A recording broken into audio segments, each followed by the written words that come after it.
আপনি মাথায় টুপি দিয়ে দোকানের সামনে ওই বেঞ্চটাতে কেমনে বসে থাকেন, ওখানে ল্যাংটা মেয়ে আছে, আপনি দেখে চক্ষু ঠান্ডা করেন, কলিজা ঠান্ডা করেন, মনটা সাওয়াত করেন। জান্নাতের মেয়ে ভোগ করতে চান? জান্নাতের মেয়ে কি পড়ে আছে? আপনার স্বভাবই খারাপ, আপনার খাসলত খারাপ, আপনার অভ্যাস খারাপ, যার কারণে আপনি মাথায় টুপি দিয়ে দোকানের সামনে টিভিতে বসে থাকেন। এই যে আমি বলে গেলাম, আমার তো এটা জন্মভূমি দেবীনগর, বলি দেবীনগরে যত দোকানে টিভি আছে, ল্যাংটা মেয়ে আছে, এর সব উপার্জন হারাম, সবই হারাম, সবই হারাম। দেখি মায়ের বেটা কথা এভাবে উল্টে ধরতে পারে? এই যে বলে চলে গেলাম।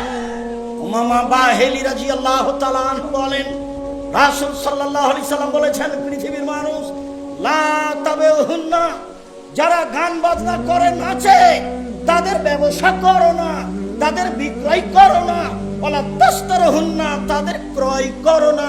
ওয়ালা তুআল্লিমুহুন্না, মেয়েদেরকে গান বাজনা শিখিয়ে দিও না। ওয়াসামানুহুন্না হারাম, এদের উপার্জন হারাম, এদের মাধ্যম হারাম, এদের সব কিছু হারাম।